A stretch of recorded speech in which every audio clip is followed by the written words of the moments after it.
There comes a moment in every person's life when they are faced with a choice, not between success or failure, but between comfort or courage. It's that silent second when your body says, "Stop.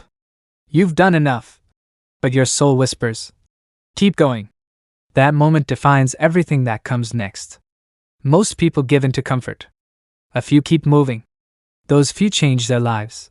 This story is about one of those few, and the quiet war that every man and woman must fight if they ever hope to master themselves.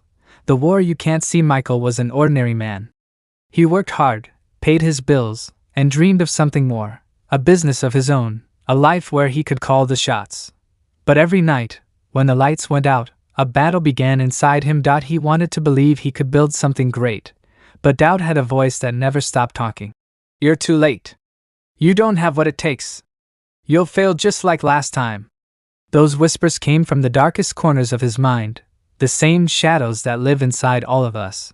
Napoleon Hill once wrote that the greatest battles are not fought on battlefields or in boardrooms, but in the quiet of the human mind.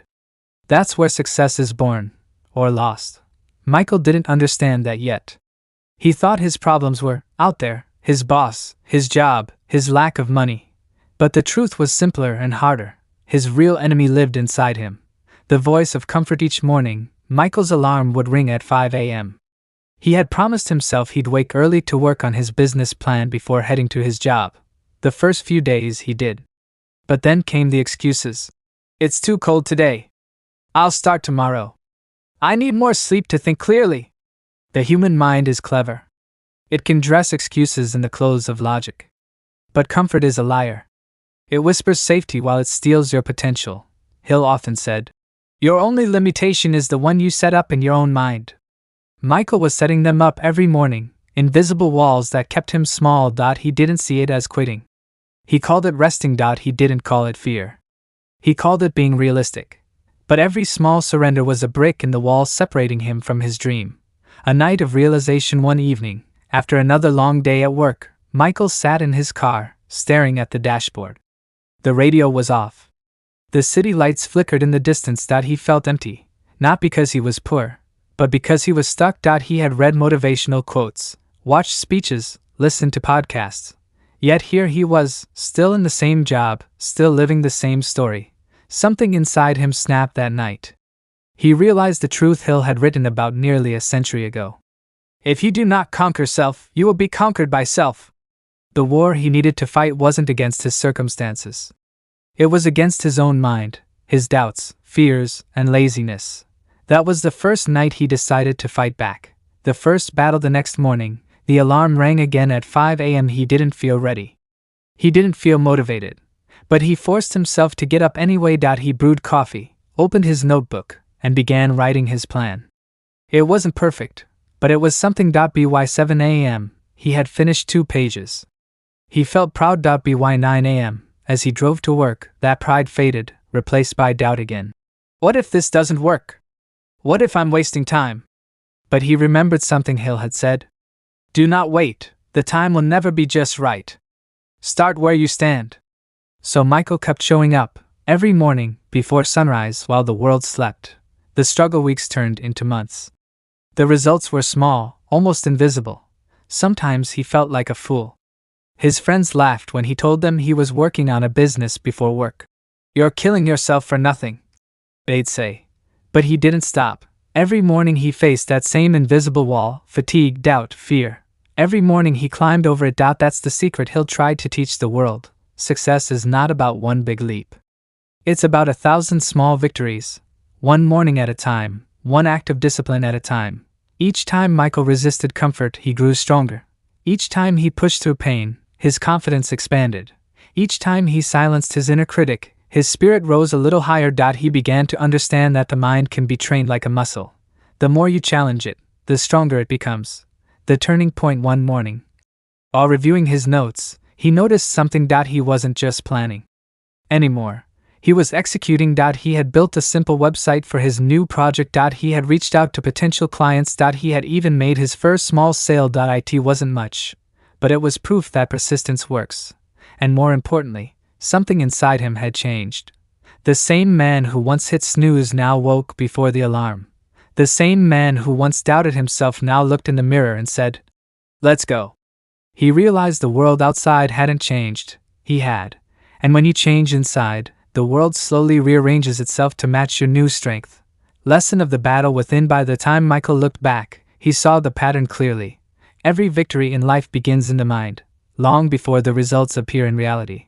When you force yourself to keep going, even when nothing seems to work, when you choose discipline over comfort, resilience over defeat, and action over excuses, you begin to shape your destiny.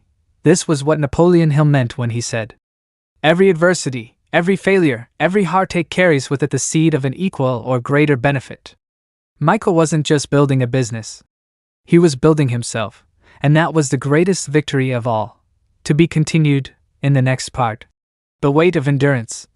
You'll see how Michael faces even greater trials, and how the power of persistence transforms struggle into strength. End of part 1. The battle within. Almost equals 1,000 words. Would you like me to continue with part 2? The weight of endurance. 1,000 words, same style?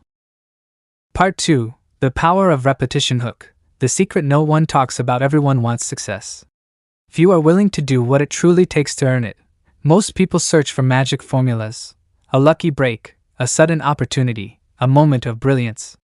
But the truth is far less exciting and far more powerful. It's not one great moment that changes your life. It's the small, repeated choices you make when no one's watching. The moments you could quit, but don't. It's not the lightning strike that shapes the mountain. It's the steady rhythm of the rain that carves valleys into stone.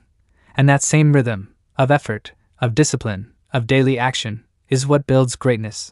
The return of Michael. Months had passed since Michael began his quiet war against himself.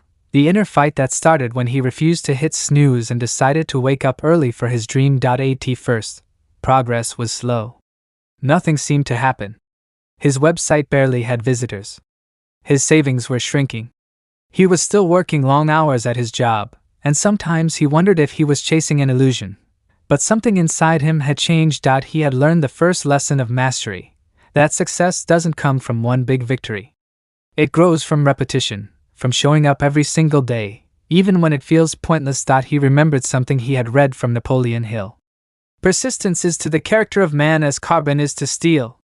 It's not the easy days that make you. It's the hard, boring, unseen days, the ones that test your patience and your will. The weight of the ordinary. Every morning, Michael followed the same pattern. Wake up at 5 o'clock. Brew coffee. Work for 2 hours. Go to his job. Come home tired. Repeat. It was exhausting, and most days uninspiring. There were no fireworks, no applause. Only him, his notebook, and his determination. At times, he wondered if he was wasting his life. He'd scroll through social media and see others vacationing, partying, smiling, while he sat at his desk, staring at a glowing screen. The world celebrates success, but it rarely shows the process.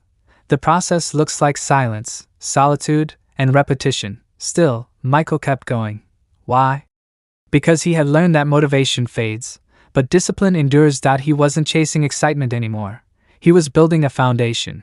The whisper of doubt. One rainy night, after a long day, Michael came home and collapsed onto his couch. The sound of thunder rolled outside as he stared at the ceiling, too tired to move. The voice inside him, that old familiar whisper, returned. "Why are you doing this? No one cares. Nothing's changing." He almost believed it. He almost gave in. But then, he remembered another of Hill's truths. Every adversity carries with it the seed of an equal or greater benefit. Maybe the rain outside wasn't punishment.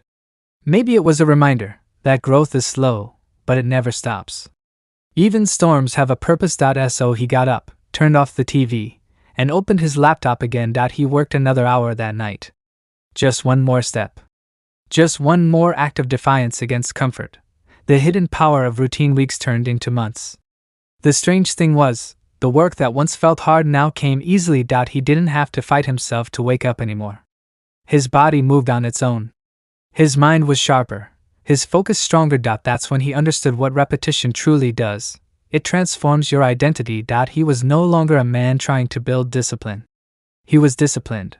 Every act of self-control had added another brick to the fortress of his mind, And as that fortress grew stronger, he began to feel something new: freedom. The same routine that once felt like a cage had become the key to his independence, that he didn't need motivation anymore. The habit itself carried him forward. Napoleon Hill once wrote, "The man who cannot control himself can never control others." Michael now knew what that meant. Each morning's repetition was not just building his business, it was building his mastery over himself. The lesson of the old philosopher. One evening, while reading a book of ancient philosophy, Michael came across a story that struck him deeply. It told of a teacher born into slavery, who later became one of the wisest men of his age. This man taught that freedom doesn't come from circumstances, it comes from discipline. He said, "No man is free who is not master of himself." Michael saw himself in those words. He realized he had once been a slave too, not to chains of iron, but to his own comfort, fears, and moods. Every time he pushed through boredom and fatigue, every time he chose action over excuse, he was breaking those chains, one by one. When repetition becomes power, something incredible happens. When you refuse to stop, when you repeat the right actions long enough, the world begins to bend around your persistence. Michael started getting small victories. His side business gained clients. His savings grew. He felt more confident speaking to others, more decisive at work. But the biggest change wasn't in his circumstances. It was in his spirit. He no longer depended on luck or inspiration. He had built his own engine, fueled by daily action. That's when he realized another truth. You are not the product of what you do once in a while, but what you do every day. Repetition was no longer boring. It was power. The transformation, the habits that once felt heavy now felt natural. He no longer had to force himself to rise early. His purpose woke him up. He didn't chase motivation, he had built momentum. And slowly, quietly, he began to see the results that others called luck. But he knew it wasn't luck. It was the outcome of every small, disciplined act that no one had seen. What had once been difficult was now easy. What had once been resistance was now flow. And what had once been hope was now reality. Lesson of Part 2: The Power of Repetition. The world honors results but forgets the grind. But greatness is born in repetition, in the quiet mornings, the tired nights, and the endless routine of showing up. Michael had learned the law that Napoleon Hill built his philosophy on. You become what you think about and act upon every day. Each day you act with purpose, you shape who you are. Each time you do what must be done, even when you don't feel like it, you forge strength that no storm can break. This is the quiet secret of all achievers. They do not wait for inspiration, they create it, brick by brick, habit by habit, until their very being becomes unshakable. To be continued in the next part. When pain becomes purpose. Michael will face his hardest test yet, when life's storms threaten to tear down everything he has built.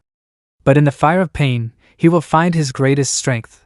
End of Part 2. The power of repetition almost equals 1,000 words. Would you like me to continue with Part 3? When pain becomes purpose. 1,000 words, same style? Fire. Part 3. The fire within, mastery over desire. Inspired by the teachings of Napoleon Hill, written in simple American English story style, 1,000 words. Hook. They say a man can conquer mountains, command armies, and even rule nations, but the greatest victory is over his own desires. For the battle against the world is easy compared to the battle within. The story begins. Jacob Turner had everything a man could want.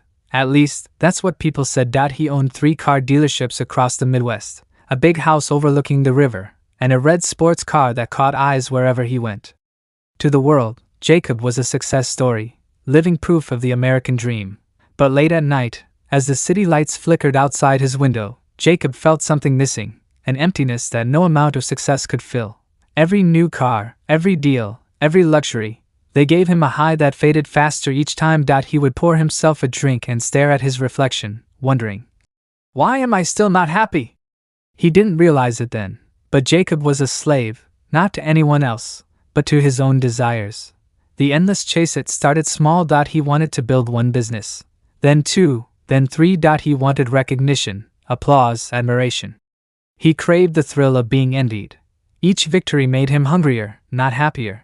Napoleon Hill once wrote, "Desire is the starting point of all achievement." But Hill also warned, desire, without control, becomes destruction. Jacob had mastered business, but he had never learned to master himself.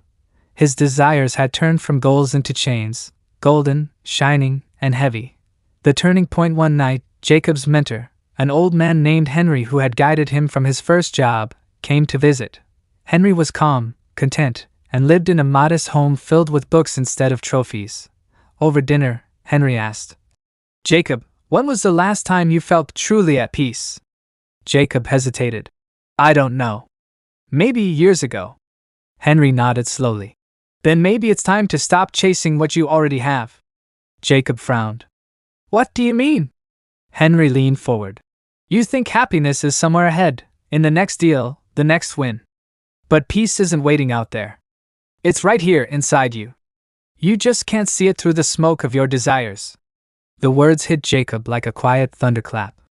That night, he couldn't sleep. He kept hearing Henry's voice echoing in his mind. Peace isn't waiting out there. The test the very next week, Jacob faced his biggest business deal yet, a merger that could double his empire. But it came with a cost. It required betraying a smaller partner who had trusted him. His lawyer said, "It's just business." But his conscience whispered, "It's wrong." For the first time, Jacob paused. He stood in front of his mirror again, this time not looking at his success, but at his soul. Was he really willing to sell his integrity for one more victory? Was this desire worth the price of peace? That night, Jacob made a choice. He walked away from the deal. His lawyer called him foolish. His competitors called him weak. But for the first time in years, Jacob slept soundly. The lesson of the old emperor Jacob began reading every morning before work. One book, Meditations, by Marcus Aurelius, spoke deeply to him. The Roman emperor had written centuries ago about mastering desire, about ruling the self before ruling the world. Marcus had wealth, power, and armies, yet he wrote, "You have power over your mind, not outside events. Realize this, and you will find strength." Jacob underlined those words. He realized he had spent his life chasing everything outside of himself: money, praise, success, while ignoring the one thing he could truly control, his own thoughts. That morning, he made a promise. "I will master my desires, not be mastered by them." The practice of self-mastery. Jacob began small. He stopped checking his phone first thing in the morning. He took long walks by the river without headphones, just listening to his thoughts. He questioned every urge. Do I need this? Or just want it? Each small act of control gave him power. Each temptation resisted became a small victory. At first, it was hard. Desire is clever. It whispers, it justifies, it tempts. But Jacob discovered a new kind of freedom in saying no. He didn't give up ambition. He refined it. He still wanted to grow his business. But now his goal wasn't more, it was better. Not to impress others, but to improve himself and help others rise. The revelation. Months passed. One evening, Jacob sat with Henry on the porch, watching the sunset. Henry smiled. "You look different, Jacob. Lighter somehow." Jacob nodded. "I stopped chasing shadows." Henry chuckled. "And what did you find instead?" Jacob looked at the river and said quietly, "Peace. Real peace." He had finally learned what Napoleon Hill meant when he said, "Self-discipline is the master key to riches." Riches not just of money, but of mind, spirit, and heart. The truth: desire is not your enemy, it is your servant. Left unchecked, it consumes you. Trained with discipline, it drives you toward greatness. When you learn to pause before you act, to question before you chase, you unlock a new power, the ability to choose your own direction. Jacob Turner didn't give up his dreams. He refined them. He still built, created, achieved, but this time, from a place of peace instead of hunger. The world outside hadn't changed. The same problems, the same pressures, but he had changed. And that made all the difference. Moral of the story: true freedom begins when you stop needing more to feel enough. The greatest victory is not over the world, but over the restless mind that never stops wanting. Master your desires, and the world itself bends in your favor. Right arrow. Part 3 Summary. In the spirit of Napoleon Hill, the fire within teaches that unchecked desire enslaves us, but disciplined desire empowers us. Through Jacob's story, we see that peace doesn't come from possession, it comes from purpose. Would you like me to continue with Part 4, about persistence and inner strength, written in the same story style and tone, 1,000 words next? Fire Part 4. The Unseen Battle, The Power of Persistence. Inspired by Napoleon Hill. Written in simple American English, story style, 1,000 words, hook. Most people stop when life gets hard. The few who keep going, when the road turns dark, when everyone else quits, those are the ones who reach greatness. Success isn't about talent or luck. It's about persistence, the quiet fire that refuses to die. The story begins. The cold wind cut across the small town of Cedar Creek as Thomas Reed stood in front of his workshop, staring at the closed sign hanging in the window. He had built furniture for 20 years, strong, beautiful pieces that filled homes all over the county. But the economy had shifted, sales had dropped, and bills piled up faster than he could pay them. Now, his bank had given him 30 days to come up with the money, or lose everything. Thomas's hands, once steady with craft, now trembled with worry. He whispered to himself, "Maybe this is the end." But somewhere deep inside, another voice, quiet and firm, answered back, "Not yet." The first fall. Thomas had been through hard times before. When his father died, he'd taken over the family shop at just 18. When his first business failed, he started again with nothing but an old saw and a rented shed. He had learned to work with his hands, but he had never truly learned to master his mind. Now, as the weight of failure pressed down on him again, Thomas remembered something his old mentor once said. "The strongest trees grow in the harshest storms. Don't curse the wind, it's shaping your roots." But this storm felt different. He was older now. Tired. Afraid. He thought about quitting, selling the tools, getting a job, letting the dream die. But that night, while cleaning his workbench, he found a small, dusty book left behind by his father. Its cover read, "Think and Grow Rich," by Napoleon Hill. The spark of a new fire. Curious, Thomas opened the book and began to read. Hill's words hit him like lightning. "Persistence is to the character of man what carbon is to steel." He paused. Steel was strong not because it avoided heat, but because it endured it. Thomas read on. "Most people are ready to quit at the first sign of defeat.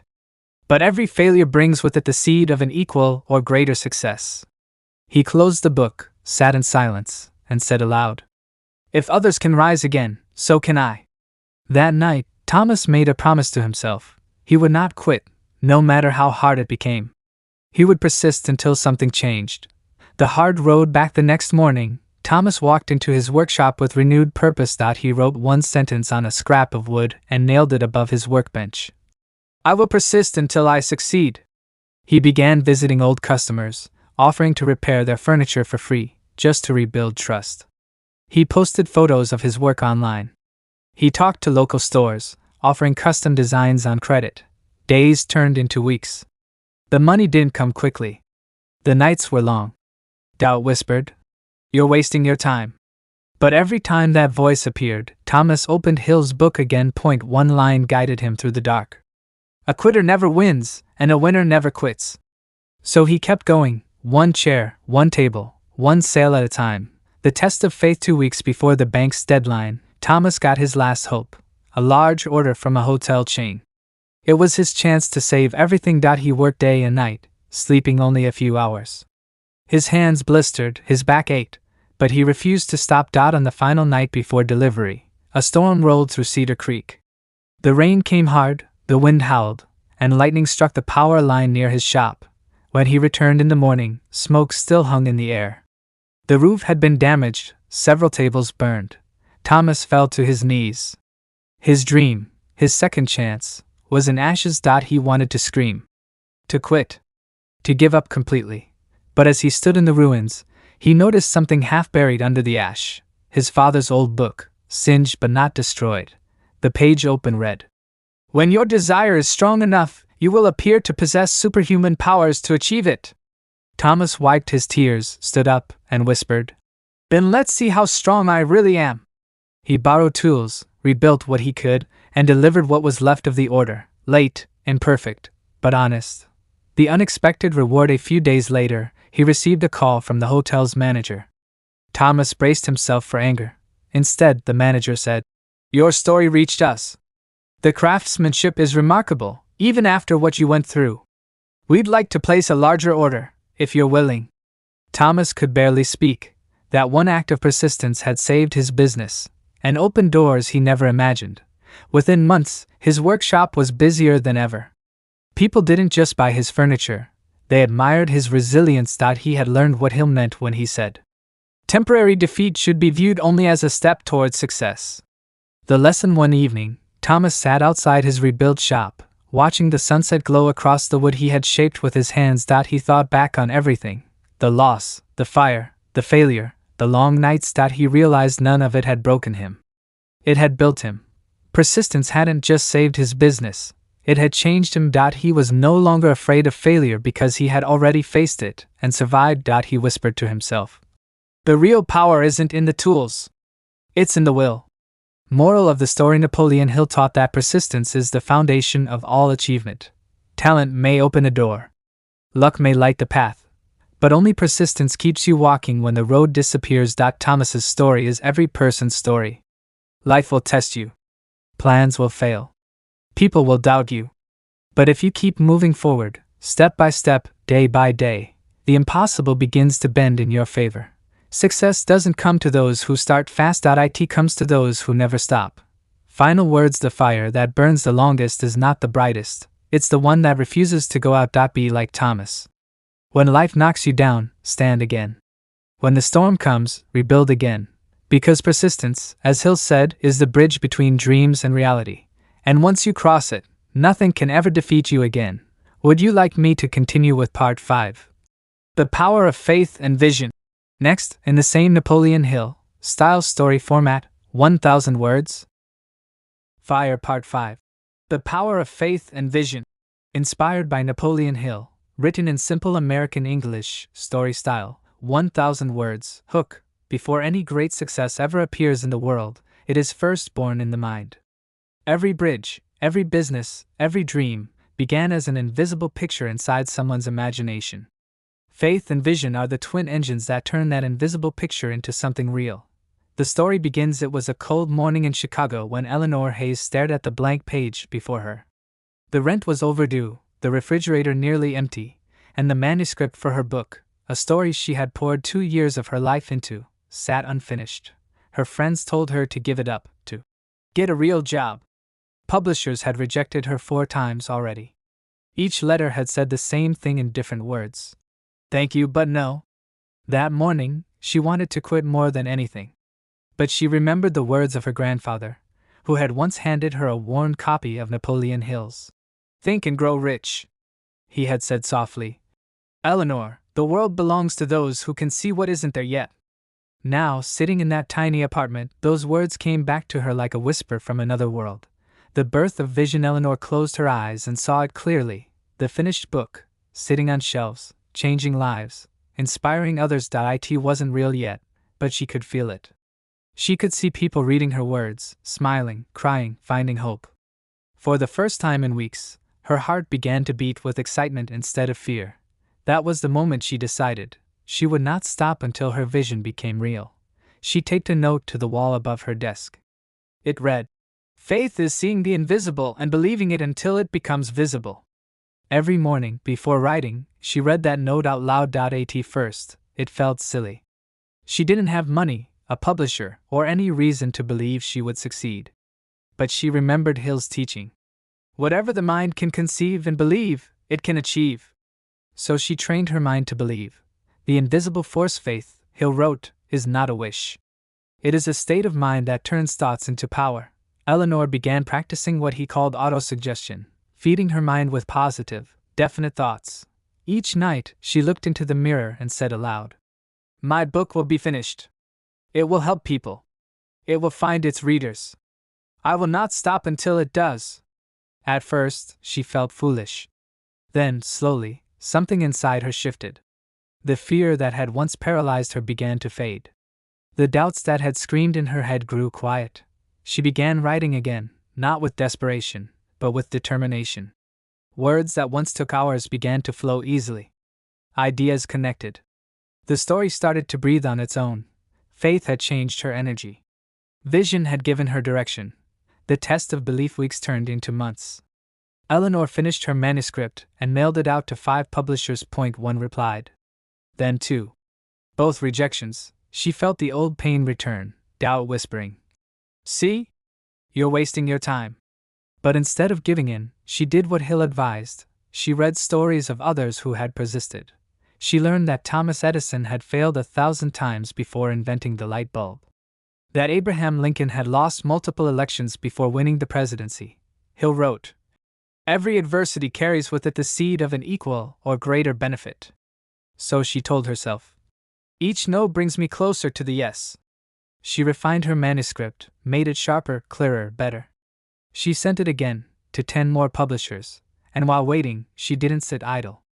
She visualized daily, imagining her book's cover, the people who would read it, the joy it would bring. Her faith became a living thing, a quiet fire that burned inside her no matter how many doors closed.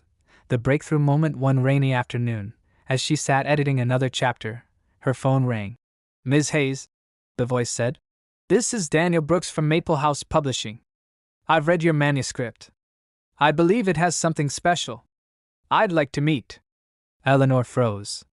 She had to replay the words in her head to believe them. A week later, she walked into the publisher's office, clutching her folder tightly. Daniel smiled and said, "Your story moved me. It's not just a book, it's a message people need right now." He slid a contract across the table. Eleanor tried to stay calm, but tears filled her eyes. Years of struggle, faith, and quiet belief had led her to this moment. Her vision, the one everyone told her was foolish, was now real.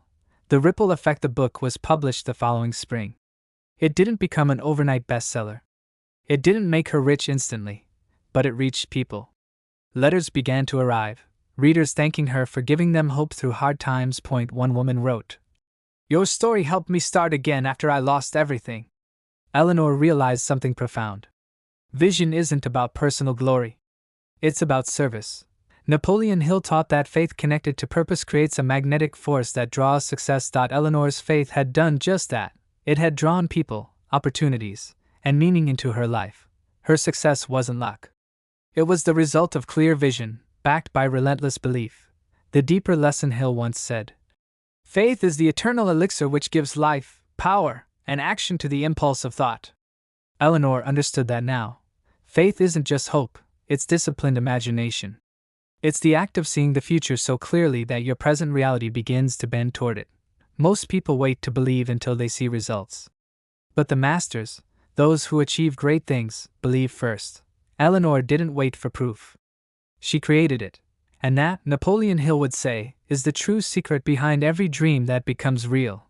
Moral of the story: your life will always move in the direction of your dominant thoughts. If your mind is filled with fear, you will attract fear. If it is filled with faith, you will attract success. Faith is not blind, it's trained sight.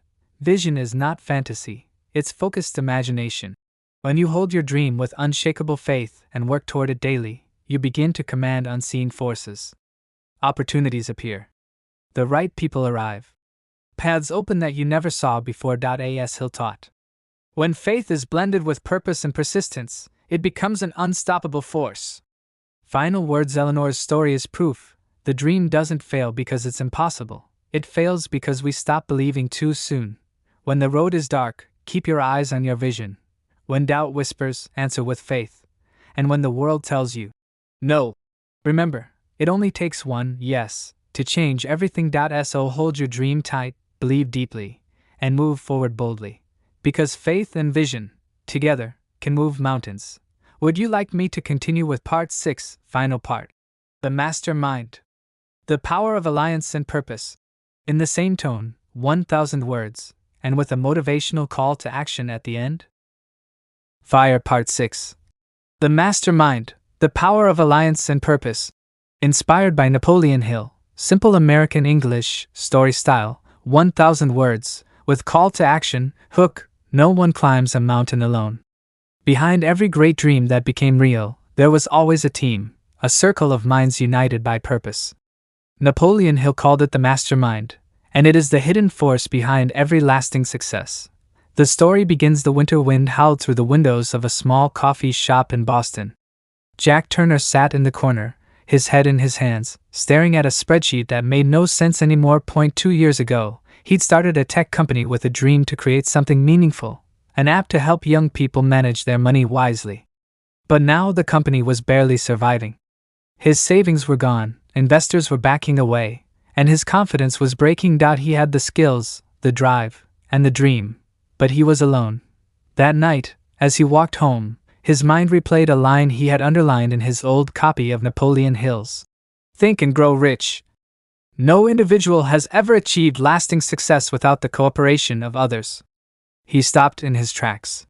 Maybe his problem wasn't his product, maybe it was his isolation. The spark of the mastermind. The next morning, Jack did something different. He called 3 people he respected: Lena, a marketing expert who once helped small businesses go viral; David, a financial planner who understood how to attract investors; Samantha, a quiet but brilliant coder he'd met at a conference. He invited them for coffee and shared his vision honestly, not the polished version, but the raw truth, the struggles, the failures, the dream that still burned inside him. To his surprise, they didn't walk away. Lena smiled and said, "You've got the heart of it, Jack. You just need to present it better."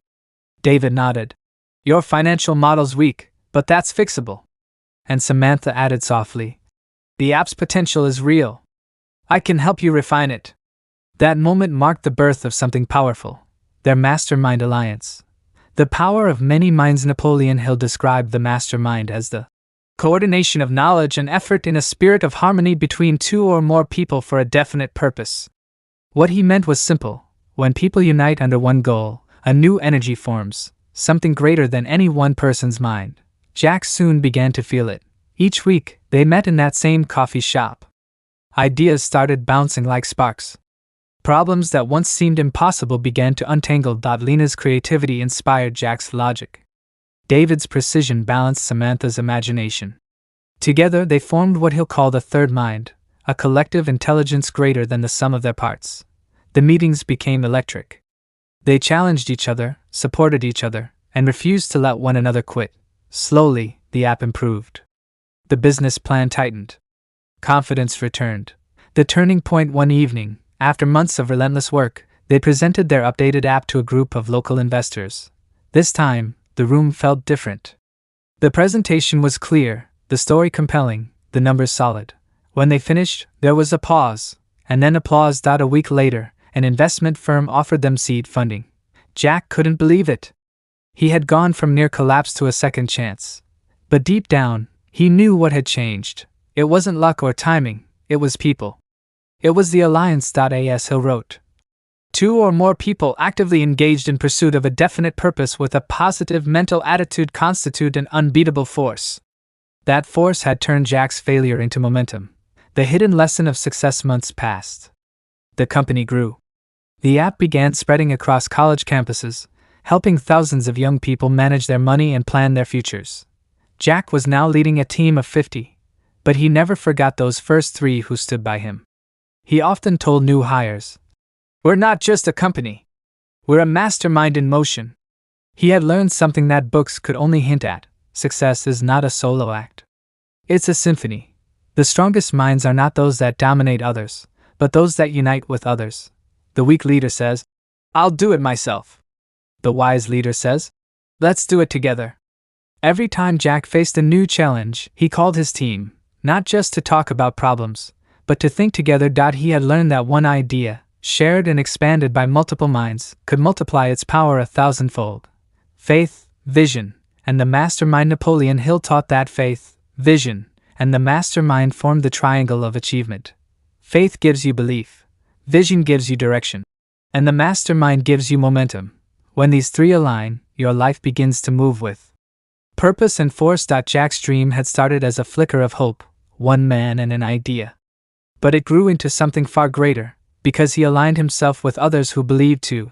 Together, they didn't just build an app, they built a movement, a mission to empower young people through financial literacy. The world rewarded that mission not because of chance, but because of harmony, persistence, and shared vision. The legacy of the mastermind. Years later, when Jack was invited to speak at a university, he told the students, "The biggest lie you'll ever hear is that success is a solo story. It never is. Every great mind stands on the shoulders of others. Build your circle, people who challenge you, believe in you, and walk beside you when you're ready to quit. That's your real wealth." The crowd was silent. Then applause filled the hall. Somewhere in that audience, a young woman scribbled those words into her notebook. The start of another dream, another alliance, another story waiting to rise. The final lesson, Hill once said. When two minds come together in harmony, a third invisible mind is born, one that has the power to achieve what neither could alone. That invisible force is the secret behind every company, invention, and legacy that changed the world. And no matter your dream, whether it's writing a book, starting a business, or rebuilding your life, your strength will multiply when you find the right people to walk with you. When you surround yourself with believers instead of doubters, creators instead of complainers, you tap into power that cannot be measured by money alone. And when purpose unites you, no obstacle can stand in your way. Moral of the story: the journey from vision to reality begins within you, but it thrives through others. Build your mastermind. Protect it. Feed it with positivity, purpose, and trust. Your greatest success will not be what you achieve alone, but what you create together. Fire call to action: if this story inspired you, backhand index pointing right. Subscribe for more lessons that awaken your inner power. Backhand index pointing right. Share this message with someone who needs a reminder to keep believing. Backhand index pointing right. Comment below what dream you're working toward, and who's in your mastermind. Remember, the power to rise, to create, to endure, and to win lives within you and those you choose to walk beside. Together you are unstoppable. Flexed biceps sparkles.